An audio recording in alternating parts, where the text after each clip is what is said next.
Assalamu alaikum and welcome to Women in Society.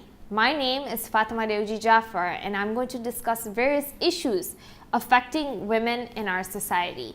Today I will talk about the importance of spousal support in a working couple. Human beings are social creatures. We aren't meant to be alone. Sheryl Sandberg, the CEO of Facebook and the author of Lean In, argues that contrary to popular opinion, many top business women leaders are married.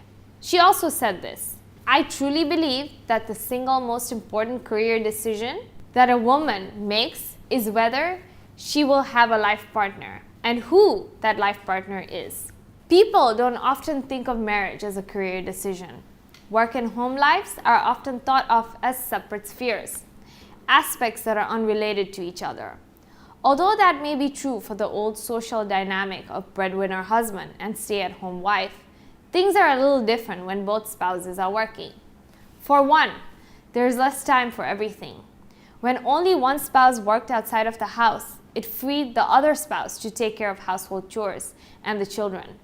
But if both partners are working, that means that ideally, both should share responsibility at home. Although men are taking on more housework and childcare than ever before, they still lag behind their wives when it comes to these traditionally feminine chores. This isn't due to laziness. Just as women are more likely to put in more hours at home, their husbands are more likely to put in more hours at work. The times are changing, but we're still a product of our upbringing, and it may be hard to break from the mold we are so used to seeing. Sheryl Sandberg dedicates an entire chapter in her book to this topic, titled Make Your Partner a Real Partner. She argues that the majority of successful female business leaders have partners, and the way these partners support them is crucial to their working lives. A study of Harvard Business School graduates shows that it is husbands rather than children that are more likely to hold women back from job success. For husbands and partners of working women, it's always important to be supportive. Understand the stress she may have from her job and try to alleviate the stress by doing little things around the house. Tell your wife you believe in her, but also prove it. Keep track of her career and applaud at the right moments. When things are not going too well, you can provide encouragement for your spouse. Being a supportive husband is not only nice, it's also smart. Keep in mind that people who are satisfied with their careers and feel accomplished are generally happier and therefore make for better companions. For wives and partners of working men, try to understand the work your husband does at home and at work.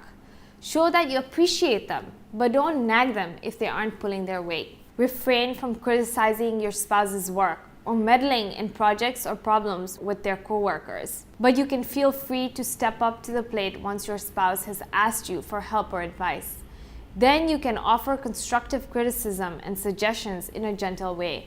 Sheryl Sandberg explains women must treat men as equally capable partners in the domestic sphere rather than nagging and patronizing them about how to change a diaper or how to clean a dish. She argues that a strong and supportive husband and father plays an essential role in finding harmony at home and achievement outside of it. The best way to receive love and respect is to love and respect yourself. When you do find yourself in a new relationship, establish a mutual respect. Provide love, respect, and kindness to your partner and expect the same in return. More and more women today are working, and more of these women are working alongside their husbands. How can you be supportive to your partner?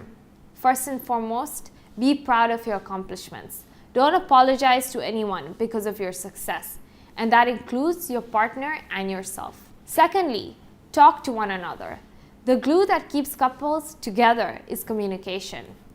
Air out any negative feelings you might have and think of constructive ways to solve it. Both husbands and wives should try to figure out what kind of support they need the most and if they are satisfied with the support they get from their spouse.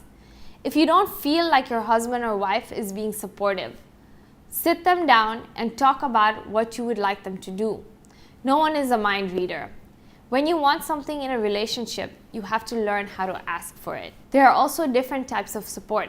We all receive and give support differently.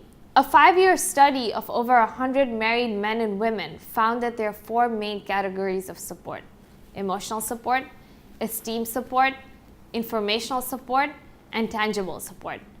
Talk with your spouse to figure out which support categories benefit you the most.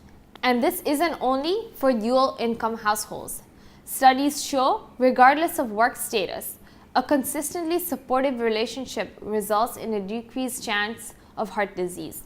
Ambivalent or inconsistent support from either partner increase the chances of calcium buildup in the arteries of both genders. The key to balancing work and family is to be present and focus on what is in front of you. Some women are told that marriage is a barrier to professional success and that our focus straight out of college should be advancing ourselves professionally. Other women are told to slow down on their career because their husbands might be intimidated or that their biological clock is ticking. Both of these statements consider that personal and professional success are mutually exclusive.